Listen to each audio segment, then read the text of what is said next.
যন্ত্রণা হবে আর এক ধরনের। নবী করিম সাল্লাল্লাহু আলাইহি ওয়াসাল্লাম দুনিয়া থেকে চলে যাবেন,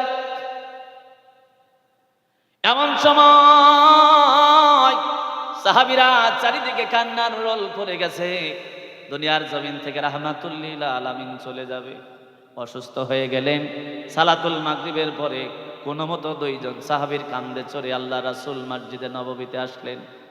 মসজিদে নববীতে এসে নবী করিম সাল্লাল্লাহু আলাইহি ওয়াসাল্লাম হযরতে আবু বকর রাদিয়াল্লাহু তাআলা আনহুকে নির্দেশ দিলেন নামাজ আদায় করানোর জন্য।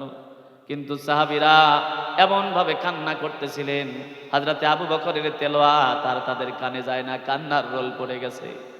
প্রত্যেকটা মানুষ হাউমাউ হাউমাউ করে কাঁদতেছিল, গলা কাটা মুরগির মতো ছটফটাচ্ছিল। নবী চলে যাবে চিন্তাটা করতেই দুনিয়ার জমিনে তাদের কলিজা ফেটে যাচ্ছে।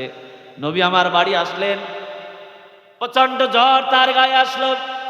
আম্মা জান হযরত আয়েশা সিদ্দিকা রাদিয়াল্লাহু তাআলা আনহা পানি গরম করে করে সেটা ছেক দেওয়ার জন্য কপালে দিতে লাগলেন। ঠান্ডা পানি কাপড়টা চিপে চিপে তার মাথায় ধরতে লাগলেন। মিসাক চিবিয়ে চিবিয়ে হযরত নবী করিম সাল্লাল্লাহু আলাইহি ওয়াসাল্লামকে দিতে লাগলেন। কিন্তু আল্লাহর রাসূলের এমন জ্বর, প্রচন্ড জ্বর, কখনো হুঁশ কখনো বেহুশ। নবী করিম সাল্লাল্লাহু আলাইহি ওয়াসাল্লাম অনেকক্ষণ এই বেহুশ অবস্থায় থাকলেন। সালাতুল ইশারের আজান হয়ে গেল। হযরতে বেলাল মসজিদে নববীতে আজান দিলেন। প্রত্যেকটা সাহাবীর হৃদয়টা ফেটে যায়। অনেকক্ষণ দেরি করবার পরে হযরতে আবু বকরের ইমামতিতে নামাজ শুরু হয়েছে। প্রত্যেকটা সাহাবী এই চিন্তাটা করতেছে, হারে আজকের দিনের পরে থেকে মনে হয় রাসূলের পিছনে নামাজ পড়া থেকে মাহরুম হয়ে গেলাম। আবু বকর রাদিয়াল্লাহু তাআলা আনহু নিজেও ইমামতি করতে পারতেছেন না, শরীরটা থরথর করে কাঁপে। তেলাওয়াত করতে পারেন না, গলাটা থরথর করে কাঁপে। কেমনে তেলাওয়াত করবে? দরদি নবী, রহমতের নবী দুনিয়ায় নাই, এই চিন্তা করে দুনিয়ার জমিনে তাদের মুখে তেলাওয়াত আসে না। হযরত আবু বকর নামাজে দাঁড়ালেন। আল্লাহ রাসূল কিছুক্ষণ পরে তার হুঁশ ফিরে আসলো। আম্মা জান আয়েশা সিদ্দিকা রাদিয়াল্লাহু তাআলা আনহাকে বললেন, আয়েশা রে, মাথাখানা একটু উঁচু করে ধরো। আল্লাহ রাসূল এই কথা বলার সঙ্গে সঙ্গে মাথাখানা উঁচু করে দিলেন, পিছনে একটা বালিশ দিলেন। হযরতে নবী করিম সাল্লাল্লাহু আলাইহি ওয়াসাল্লাম বললেন, আয়েশা রে, হুজরা মুবারকের দরজাটা খুলে দাও। আল্লাহ রাসূল মসজিদে নববীর কিনারায় তার হুজরা, মসজিদের মধ্যে জামাত হয় আবু বকরের নেতৃত্বে। আল্লাহ রাসূল চোখ দিয়ে তাকায় দেখে অঝর নয়নে পানি পড়ছে, দাড়ি মুবারক গুলো ভিজে যায়।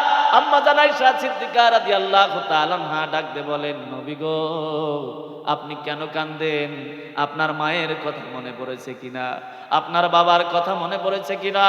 ও নবী, আপনি কেন কাঁদেন গো নবী, কেন কাঁদেন? আল্লাহ রাসূল ডাক দিয়ে বলেন, আয়েশা রে, এটা আমার কোনো দুঃখের কান্না নয়, এই কান্না আমার সুখের কান্না।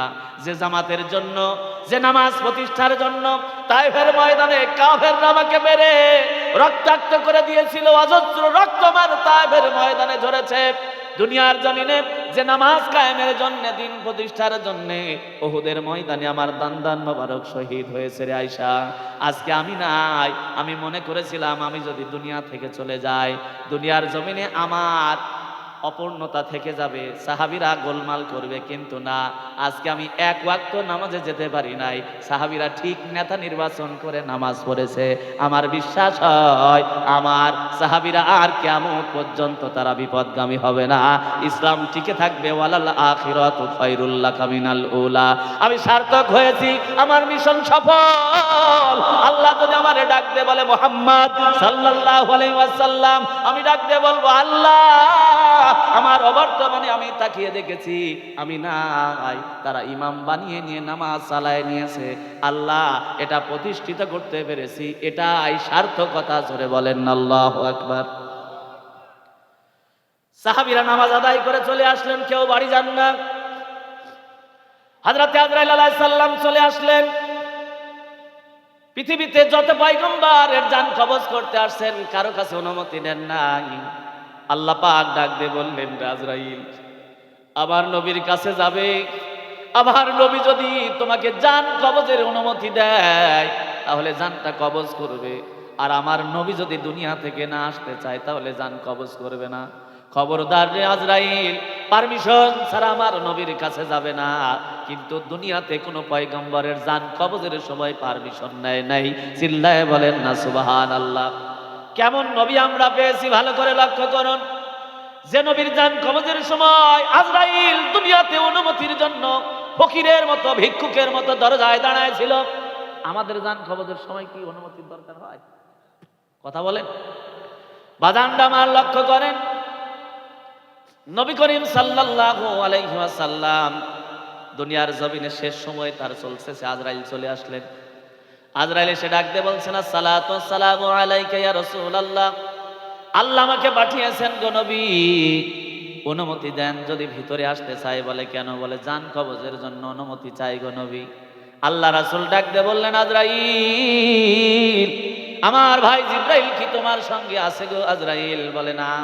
বলে জিব্রাইল না আসা পর্যন্ত তোমাকে অনুমতি দেব না। জোরে বলেন সুবহানাল্লাহ। হযরতে জিব্রাইল আলাইহিস সালামকে ডাকা হলো। জিব্রাইল আলাইহিস সালাম আসলেন, ডাক দিয়ে বললেন, নবী গো, দুনিয়ার জমিনে কেন ডেকেছেন? জিব্রাইলের চোখ বেয়ে বেয়ে পানির ফোঁটাগুলো পড়ছে। জিব্রাইল কোনোদিন কান্দেন না, জিব্রাইল আজকে চোখ বেয়ে বেয়ে পানির ফোঁটাগুলো পড়ছে। আল্লাহর নবী ডাক দিয়ে বললেন, জিব্রাইল রে, দুনিয়ার জমিনে তুমি কেন কান্দো? বলে নবী গো, আজকের দিনের পর থেকে আপনার কাছে আর ওহী নিয়ে আমি হাজির হতে পারবো না গো নবী। দুনিয়াতে আমি যে সম্মান পেয়েছিলাম ওহীর বার্তাবাহক হিসাবে, এই ওহীর শেষ সময় ঘনিয়ে এসেছে, আর আমার দুনিয়াতে আসা হবে না গো নবী। এই চিন্তা করে দুনিয়ার জমিনে আমি কান্দি। আল্লাহ পাকের হাবিব ডাক দিয়ে বললেন, রে জিব্রাইল,